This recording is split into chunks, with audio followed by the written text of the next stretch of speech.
be more than human. Hello and welcome to the channel. My name is J.R. Carroll. I am the author of the More Than Human novels, and today we are going to talk about my top 5 most disappointing books of 2023.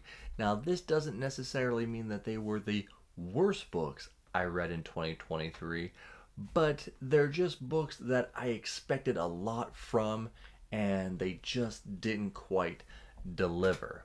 Now, speaking of something that does deliver, check out my Patreon where I dropped the initial tier to $1.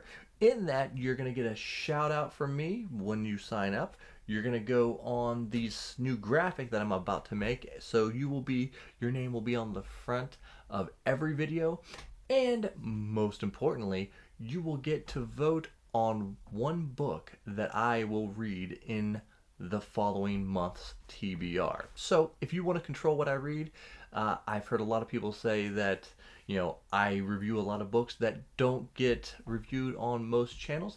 If you would like to see a book that's just not getting reviewed, join the Patreon, and you can almost guarantee, at least in the first couple months, that I'm gonna read it. So let's get into the top 5 most disappointing books of 2023.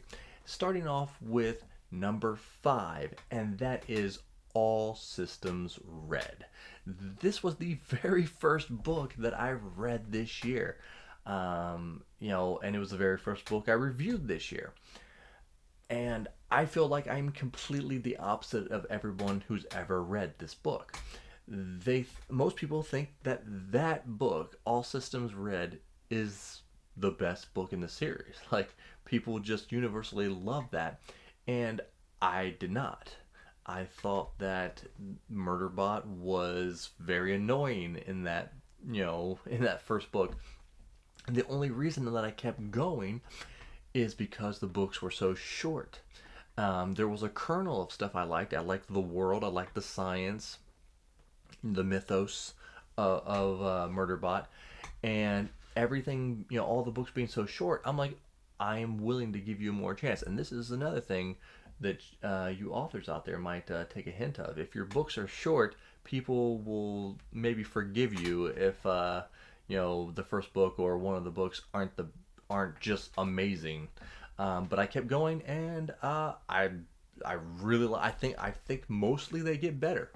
But yeah, it was just the reason why I put it as fifth is just because they got better. So it in of it itself, it may have been higher on the list, but the series as a whole redeemed it. Now, number 4 is going to be the Cyborg Tinkerer. Now, the book in itself, Meg, I love Meg. She was one of the very first people that I started watching on AuthorTube, BookTube, all this stuff. When I got serious about my writing, I was, learning from her and stuff. But she just didn't know where she wanted to go with this book. There was a good story somewhere in that book, but she just couldn't nail it down because I don't think she really knew exactly what kind of story she wanted to tell. And the reason why it might not be higher is because I had already heard a lot of rumblings about the book, not being so great. So maybe because I liked Meg, I was excited, but I wasn't expecting it to be groundbreaking, amazing book because of other people that I've heard. So that's why it's at 4. Now, number 3 was one that I was really excited, and that's why it's in the top 3, because I was so excited to read the book that wouldn't burn. It was my very first Mark Lawrence book, and I just, everyone raves about how great he is, and his writing's just terrific, and all the great things that he actually does, for self-published people. But knowing the plot of the book and reading the back of the book, I was super excited, very cool concept. I'm into reading cool concepts. That was my big thing for 2023 is cool concepts, and the concept was really cool, but it felt like it dragged on a little bit more than it needed to, and it just didn't like. At the end, it just really didn't land for me. Now, will I read the sequel? Probably. I will probably give the sequel a go. Um, but I just was expecting so much out of this book. Maybe I expected too much. And that can be a theme going forward because we are now at number 2, and that is Going Postal from Discworld and Terry Pratchett. Now, I was told by my friend Alan from the Library of Alexandria to not, because he's a huge proponent of Discworld. It's like his favorite thing, and he told me don't start at the Color of Magic. He's like, don't start there. He goes, I'm a mail carrier by trade, so he's like, well, try Going Postal. And the one thing I knew about Going Postal was that it is it's one of the later books. There's like 40 books in the series, and it's like 36. So I thought, wow, okay, this is later in the book. He's got to be super dialed in, right? If you're this far into it, your writing's got to be super sharp, right? And I was just like, meh. The story was just very predictable. And here's why this, like, the way I felt about the book. Not that it's a bad book. This is one of those. It's not a bad book, but I was just disappointed because I'm expecting some of the greatest writing I've ever seen. And the reason why I might not put it higher is simply because there was a little tick in the back of my brain. It's like I'm not super big on British, comedy, and I know that there's a lot of comedy in Discworld, so there was a little bit of that coming in here. I'm like, okay, I know some of these jokes might not land for me. Um, yeah, the jokes definitely didn't didn't land for me. The story was kind of, it ended up being one of those traditional things turn around, bad guy to good guy, bad guy does the right thing. So the story and stuff was okay, but it just wasn't anything spectacular at all, and I was expecting it to be truly spectacular, being that it's Discworld and it's one of the later books, so it should be super polished. But I know the big ones that everyone talks about are like the Night's Watch, the Guards, and the Death books.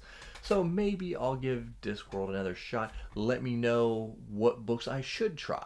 If you've read Going Postal and there are other books in the series that are a little bit different, in tone and everything. If that is the case, maybe they're all the same, but let me know. Now, what's the moment you've all been waiting for, and the moment that's probably going to disappoint a lot of people. My number one most disappointing book of 2023 is Assassin's Apprentice from Robin Hobb. I hate it. I hate it that I was disappointed in this book because I expected this to be one of the greatest books ever written, because everybody talks about how Robin Hobb is one of the greatest writers to ever write, and her character work is next level, and her prose and no one. I don't know if I've ever heard anyone criticize Robin Hobb. So I was coming into this thinking, man, this is gonna be like epic. I can't wait to get into this series, and let's do it. Let's get into it. And I was just like, I just felt like I was floating through the book. Like, the main character was kind of like, I like, they didn't captivate me. And this is the big thing for me. It's like, I'm a character-driven reader and a character-driven writer, and people were like, oh, she does the best characters. And I just really couldn't care less about anybody in that book, really. And that is really disappointing to me.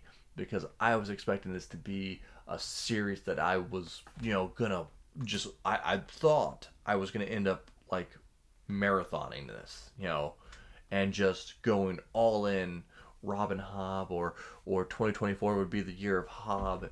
And I mean, I've been told that like the next book, I don't even know what it's called, but then I've heard that the next book is one of the best books, and then people were like, well, the third book was so, but the second book, that's where it's at. Maybe in 2024 I'll try it, but man, was I disappointed, and again, it just all comes down to my expectations. I expected it to be one of the greatest books ever written, or one of the best books I've ever read, and it wasn't that. I'm not saying that Assassin's Apprentice is a bad book. It just did not live up to the hype that I had in my head. Now, guys, let me know, where did I go wrong? Are any of these like your favorite book, or books that you really love? Like, what am I missing here? Should I continue with, Discworld, and continue with Robin Hobb and Mark Lawrence and all these? Let me know. Make sure you like and subscribe. If I didn't hurt any of your guys' feelings, but moreover, remember, be more than human.